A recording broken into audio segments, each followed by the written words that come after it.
Jai Hind everyone, welcome back to our YouTube channel The Defense Guide, and today in this video we are going to cover an important topic of polity which is Attorney General of India।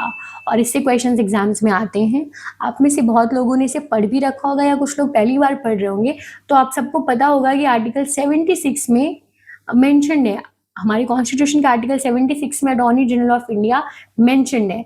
But UPSC की थोड़ी सी आदत होती है questions को depth में पूछना। वो क्या करता है कि कुछ ज़्यादा ही एडिशनल स्टेटमेंट्स दे देता है एंड देन इट आस्क्स कि कौन सी स्टेटमेंट सही है या कौन सी नहीं सही है।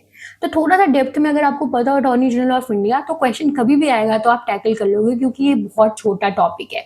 जैसे अगर लास्ट टाइम जो क्वेश्चन आया था उसको देखें तो देखो उसमें ऐसे ही दे रखा है कि अटॉर्नी जनरल के बारे में स्टेटमेंट दे रखी है और साथ साथ सॉलिसिटर जनरल के बारे में भी पूछ लिया था, तो कुछ एडिशनल पूछ लिया था। वैसे ही उससे पहले जो क्वेश्चन आया था उसमें उसने स्टेटमेंट्स दे रखी थी अटॉर्नी जनरल ऑफ इंडिया की, और पूछा था कि जो है कौन सी how many statements are correct पूछ लिया था। उससे पहले भी क्वेश्चन आ रखे हैं कि कौन सी अटॉर्नी जनरल ऑफ इंडिया को लेकर के स्टेटमेंट करेक्ट नहीं है। तो आई यू सीन दिस। एक बार और क्वेश्चन आ गया था कि member of house of parliament में कौन है जो बैठ सकता है किसी भी हाउस में बट उसका मेंबर नहीं है, ऐसा क्वेश्चन आ गया था। तो आप देख रहे हैं अटॉर्नी जनरल पे ऐसे थोड़े डेप्थ में भी क्वेश्चंस आ जाते हैं, तो मेक श्योर आपने कवर कर रखा हो इसके जो नुआंसेस हैं छोटे छोटे, थोड़ा सा पता होना चाहिए आपको इनके बारे में अच्छे से, क्योंकि बहुत छोटा सा टॉपिक है। Now without any further ado let's get started और कवर करते हैं इस टॉपिक को। तो जैसा मैंने आपको बताया कि article 76 of the constitution talks about attorney general of India. So I hope this much is clear to you. ये आर्टिकल तो याद ही रखना, वैसे पूछा नहीं गया आर्टिकल आज तक जितना मैंने देखा है, बट तब भी याद कर लेना। अब स्टार्ट करते हैं। देखो आपके घर में कभी कुछ लीगल इशू होता है, ठीक है, तो आप क्या करते हो? अगर आप कोर्ट में रिप्रेजेंट करने जा रहे हो अपने लीगल इशू को, तो किसी एडवोकेट को हायर करोगे, है ना? और वो एडवोकेट आपको बताएंगे कि क्या करना है क्या नहीं, क्योंकि उनके पास काफ़ी इंफॉर्मेशन होती है। He is a lot more experience in that. खुद तो जाओगे नहीं। ऐसे ही जब गवर्नमेंट ऑफ इंडिया को ज़रूरत पड़ती है लीगल इश्यूज़ में, तो वो किसको रेफर करेगा? उसका भी तो कोई पर्सनल होना चाहिए ना। ऑल्दो और सारे लॉयर्स को रेफर कर सकता है, बट एक पर्सनल लॉयर भी तो होना चाहिए जिसको ज़्यादा नॉलेज हो। तो वैसे ही अटॉर्नी जनरल ऑफ इंडिया एक तरीके से पर्सनल लॉयर है, पर्सनल एडवोकेट हैं किसके? गवर्नमेंट ऑफ इंडिया के। He is like a personal advocate to the government of India कि जो भी उन्हें लीगल इश्यूज में रिप्रेजेंटेशन करनी होगी इंडिया की, वो करेंगे जाके। इसीलिए इन्हें highest law officer of India कहा जाता है, ओके, या first law officer. Attorney general of India का अपॉइंटमेंट कौन करता है? प्रेसिडेंट करते हैं, क्योंकि आपको पता है जितनी भी हायर पोस्ट होती है उनके अपॉइंटमेंट प्रेसिडेंट करते हैं, जैसे सुप्रीम कोर्ट जज, हाई कोर्ट जज, ठीक है। इनकी क्वालिफिकेशन क्या है? तो क्वालिफिकेशन की अगर हम बात करें तो क्वालिफिकेशन के लिए he must be qualified to become a supreme court जज, यानी कि अगर सुप्रीम कोर्ट जज बनने की क्वालिफिकेशन वो रखते हैं तो वो अटॉर्नी जनरल ऑफ इंडिया बन सकते हैं। इसका मतलब है कि आपको सुप्रीम कोर्ट जज की क्वालिफिकेशन पता होनी चाहिए। तो उनकी क्वालिफिकेशन देखो छोटी सी है कि पहली बात तो इंडियन होनी चाहिए। इंडियन हो तो सुप्रीम कोर्ट जज तभी ना बनोगे। और अगर एज अ जज सर्व किया है हाई कोर्ट में तो 5 ईयर तक सर्व किया हो मिनिमम। और अगर एज अ लॉयर सर्व किया है या एडवोकेट सर्व किया आपने हाई कोर्ट में, लॉ प्रैक्टिस की है मतलब हाई कोर्ट में, तो मिनिमम 10 ईयर्स तक आपने हाई कोर्ट में एज अ लॉयर जो है प्रैक्टिस की हो लॉ। और अगर जज है तो 5 ईयर्स, राइट। जज के लिए कम टाइम आप सर्व किए हो हाई कोर्ट में तो भी चल जाएगा। तो if you are qualified to become supreme court जज, you are qualified to become the attorney general of India. Got it. बात करते हैं इनके टेन्योर की। तो देखो टेन्योर अटॉर्नी जनरल का ना फिक्स नहीं है, कॉन्स्टिट्यूशन में कहीं लिखा ही नहीं है। तो जब फिक्स नहीं है तो फिर जो है प्रेसिडेंट बता देते हैं कि कितना टाइम के लिए वो रहेंगे। So till the pleasure of president, as long as the president would want he will be serving. Got it. Similarly उनका रिमूवल भी ऐसा ही है कि जब उनका टेन्योर नहीं मेंशन है कॉन्स्टिट्यूशन में, तो कॉन्स्टिट्यूशन में उनके रिमूवल के प्रोसीजर्स और ग्राउंड्स भी मेंशन नहीं है। तो till the pleasure of president he holds the office. अगर प्रेसिडेंट ने उनको रिमूव करना चाहा, उन्हें उनका काम नहीं पसंद आ रहा है किसी रीजन से, तो वो उनके ऑफिस से उन्हें रिमूव कर सकते हैं। So he holds the office during the pleasure of president. बात करते हैं रेम्यूनरेशंस की। तो रेम्यूनरेशन में क्या क्या आ जाता है कि उनकी कितनी सैलरी रहेगी, क्या बेनिफिट्स मिलेंगे, क्या पर्क्स रहेंगे, क्या सुविधाएं मिलेंगी, वो सारी चीज़ें भी कॉन्स्टिट्यूशन ने फिक्स नहीं किया। तो कॉन्स्टिट्यूशन ने तो ये सारी चीजें फिक्स ही नहीं की हैं, तो सब प्रेसिडेंट डिटरमिन करते हैं, तो इसको भी प्रेसिडेंट डिटरमिन करेंगे। गॉट इट, कि कितना होना चाहिए, क्या होना चाहिए। Talking about his duties and functions, duties यही है कि पहली बात तो गवर्नमेंट ऑफ इंडिया को किसी भी कोर्ट में रिप्रेजेंट करना, गवर्नमेंट ऑफ इंडिया को एडवाइस देना upon legal matters to which president refers, मतलब प्रेसिडेंट जो रेफर करेगा जिन भी एडवाइजेस को या कोई भी मैटर रेफर करेगा तो उसको वो एडवाइस देंगे प्रेसिडेंट को। And he can take part and speak in any session of parliament और कमिटी। वो हमारी जो पार्लियामेंट है, जो लोकसभा और राज्यसभा है, वो किसी भी पार्लियामेंट में या किसी भी कमिटी में पार्लियामेंट की he can take part, he can speak also, but he cannot vote. Why he cannot vote? Why? Because he is not a member of the parliament. जब आप पार्लियामेंट के मेंबर नहीं हो या किसी कमेटी के मेंबर नहीं हो तो वोट कैसे डालोगे? तो वोट का कोई राइट नहीं है। हाँ, बट आप you can participate, you can talk, got it, क्योंकि भाई लीगल इश्यूज को लेकर के कुछ भी रीजंस हो सकते हैं, वो अटेंड कर सकते हैं पार्लियामेंट की कमेटी को या पार्लियामेंट में सेशंस को। तो any sessions of the parliament of Lok Sabha और Rajya Sabha can be attended by him. And he performs duties which are assigned by president. President ने कोई ड्यूटी दे रखी है, वो भी वो परफॉर्म करेंगे। He has the right to be heard in all courts, या राइट टू ऑडियंस इनका है हर कोर्ट में, चाहे वो सुप्रीम कोर्ट हो, चाहे हाई कोर्ट हो, या और जितने भी सबऑर्डिनेट कोर्ट्स हैं। भाई ये अटॉर्नी जनरल ऑफ इंडिया है, तो वो किसी भी कोर्ट में जा करके he has the right to be heard. Okay, तो ये आप याद रखना इंपॉर्टेंट है।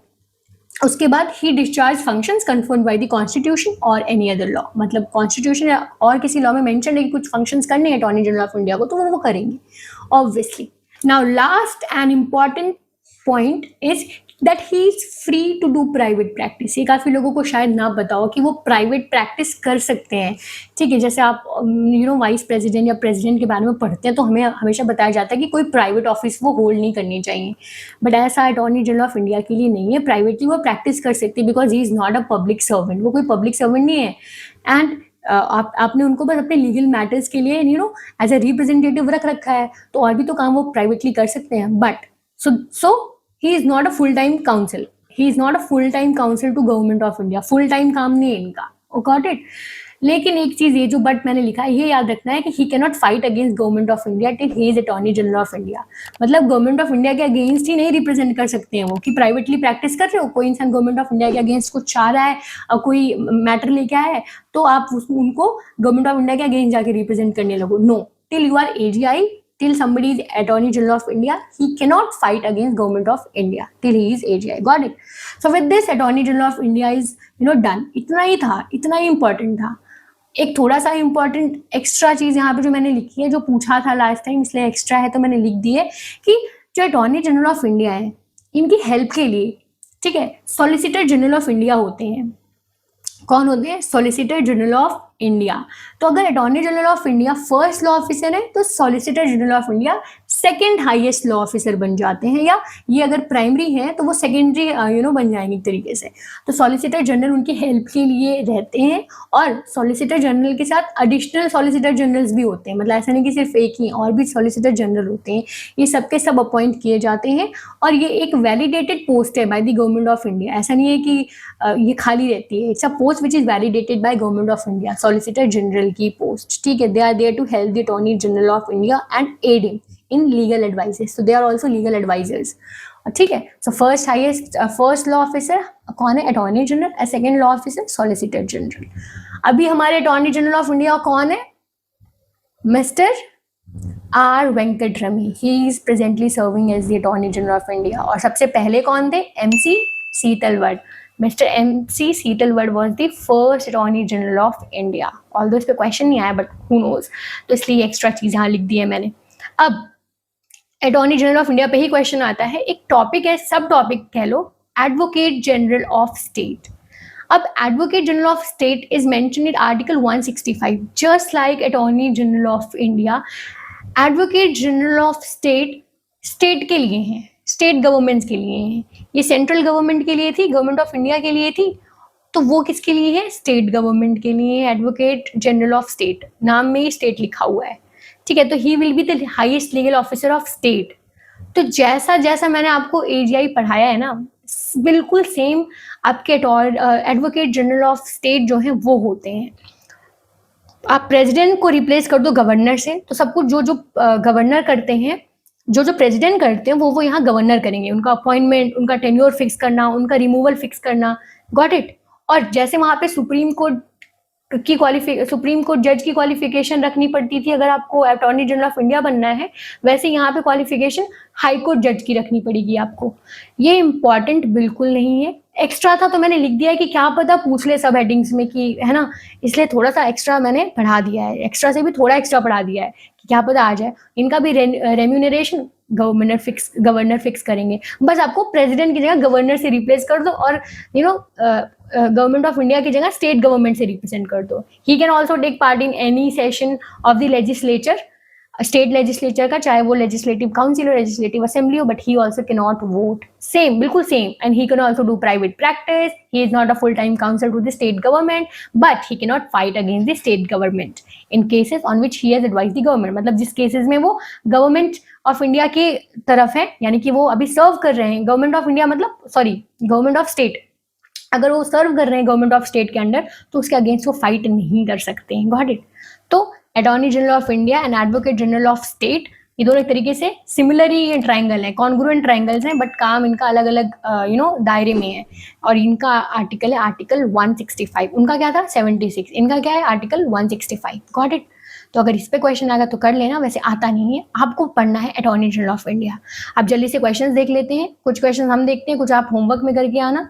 तो जैसे कि ये जो भी रिसेंट में आया था ये देख लेते हैं, ठीक है। क्वेश्चन क्या था कि the duties of attorney general of India are to give advice to the government of India upon such legal matters and to perform such other duties of legal character as may from time to time be referred to or assigned to him by the President of India. Yes, it's absolutely correct. Second statement, the Solicitor General of India is the secondary law officer of the country who assists the Attorney General and is himself associated by several additional Solicitor Generals of India. Yes, it is also true. So both the statements are true. देखा कि अगर थोड़ा depth में पढ़े हो तो कैसे answers जल्दी से आ जाते हैं। ऐसे ये भी था, मुझे लग रहा है ये तो बहुत इजी है, आप कर लोगे इसको, ठीक है। फिर ये भी क्वेश्चन आप इजीली कर लोगे, एंड एक ये था क्वेश्चन, ये भी आप बहुत इजीली कर लोगे कि कौन है ऐसा हु इज लाइक दिस कि वो दोनों हाउसेस पार्लियामेंट की अटेंड कर सकता है, बट उसका मेंबर ही नहीं है वो, तो ऑब्वियसली वो हमारे अटॉर्नी जनरल ऑफ इंडिया हैं, got it. So with this we are done with the whole topic attorney general of India. It's an important topic, तो आप इसे कवर कर लेना। ऐसे ही पॉलिटी के कुछ और थोड़े इंपॉर्टेंट टॉपिक्स हैं, थोड़े मतलब वो थोड़े टॉपिक्स हैं बट इंपॉर्टेंट है, छोटे हैं बट इंपॉर्टेंट है, वो मैं कवर करवा दूंगी आपको। लेकिन इसका मतलब ये नहीं कि आप खुद से कुछ ना पढ़ें, आपके लिए आपको पता है कि साइंस मेरे हिसाब से बहुत ज़्यादा इंपॉर्टेंट है, 50 मार्क्स का वेटेज साइंस रखता है, तो साइंस के क्वेश्चंस प्रैक्टिस करते रहो। आप बस जीएटी पे भी ज़्यादा, जीएटी में एसएसटी वगैरह वाले पोर्शन पे ज़्यादा टाइम वेस्ट मत करो, बिकॉज कि कितना कम वेटेज है कितनी चीज़ों का, तो वेटेज के हिसाब से चीज़ों को पढ़ाई करो, स्मार्ट स्टडी करो, सो दैट आपके मैक्सिमम मार्क्स आए और सही जगह पे अपने टाइम को इन्वेस्ट करो। मैथ्स हो गया, इंग्लिश हो गया, इंग्लिश 50 मार्क्स का आता है, practice English as much as you can, got it. So again some tips from my side, and I hope आप सब अच्छे से पढ़ाई कर रहे हो, आपके एग्जाम्स बहुत पास में है। All the very best, keep studying, keep revising. इसे एक जगह कहीं अगर एक पेज में लिख लो ना, तो लास्ट टाइम आप इसको रिवाइज भी कर सकते हो, जस्ट एक पेज में। ऐसा नहीं है कि पूरी पॉइंट्स नोट करो, just make short and crisp notes so that you can revise it at the end. So now I will see you in the next video, till then take care, bye bye.